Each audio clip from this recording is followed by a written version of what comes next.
It is time that our industry evolves our collective capability to be able to detect SolarWinds type of supply chain attacks. Now, SolarWinds showed us that even with a single IT provider, right, that if they get hacked and their products get compromised, they can undermine, the attackers can go after the infrastructure of hundreds, thousands, or even tens of thousands of targets. And in this case, it was, government agencies, critical infrastructure, major telcos, huge companies, Fortune 500 companies out there within the U.S. And that was one company, one supply chain company, an IT tool vendor being compromised. So this is essentially it's a force multiplier attack, right? You attack one and the rewards are tremendous. Now, that type of an attack, a supply chain attack, is not easy. It does scale out, but it is definitely not something that the average hacker can accomplish. The technical overhead, the strategic planning, the patience, the lab work, the research, it's astronomical. It really is.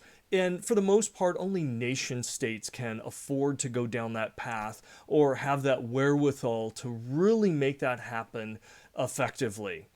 But it is possible. SolarWinds has shown us that, right? So we need to understand and we need to be able to adapt. And with the success, if you're looking at it from the attacker's perspective, from an offensive security perspective, the success of SolarWinds and whoever was behind that is overwhelming. I mean, that is something that nation states, the offensive groups, drool over that kind of capability.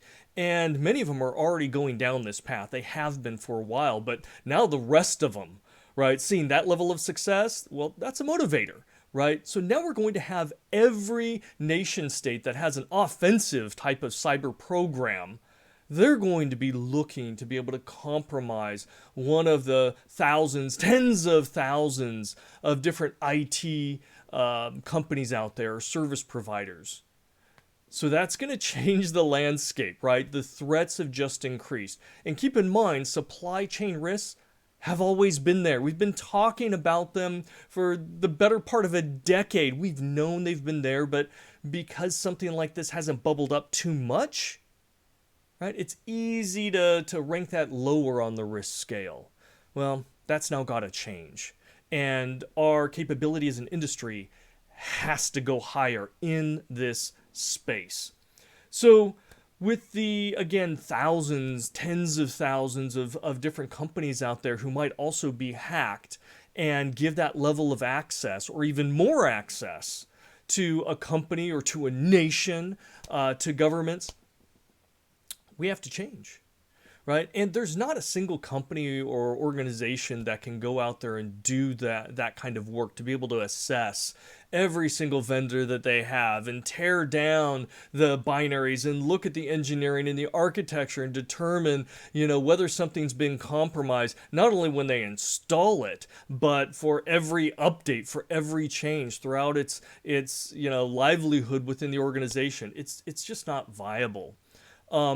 In reality, it's the cybersecurity companies that probably have the best capability to be able to allocate resources and start to figure that out, to find that next company that's already been hacked and raise it in the news. And as it turns out, it benefits them, right? For a security company to be able to identify that and say, hey, look what we found, look how good we are. That translates into more customers, more revenue, higher prices, all sorts of good things for them, their organization, their stockholders, and whatnot. So it makes a lot of sense. And we do see some of the big names out there that are looking into this, but we really need, right, all those big companies that are involved in digital security, whether it's the the Cisco's of the world, the Microsofts of the world, the FireEyes, the Kasperskys, all those kinds of companies. They should be prioritizing, and because they have limited resources too, and trying to start to interrogate And it would be great if they could even work together on something like this. And part of the exercise is not only to identify companies that are currently being impacted this way, that are currently undermined and compromised, but it's also to build the processes and the tools, the overarching capability to make it more affordable, to make it easier as time goes on. This is part of the normal evolution and adaptation of the cybersecurity industry that we have to promote. So this has to happen. And it's not just the IT tools, right? If you think about it, the IT tools are definitely going to be targeted, but security products will also be targeted. Think of a nation state who can undermine and get inside of a security tool that you're using, right? They probably would be able to do even more damage and not be detected for an extended period of time. Hardware and firmware manufacturers, developers, and even cloud services. Again, if a nation state is able to undermine those, one company, potentially hundreds of thousands of victims, top tier targets, would then be theirs for the picking.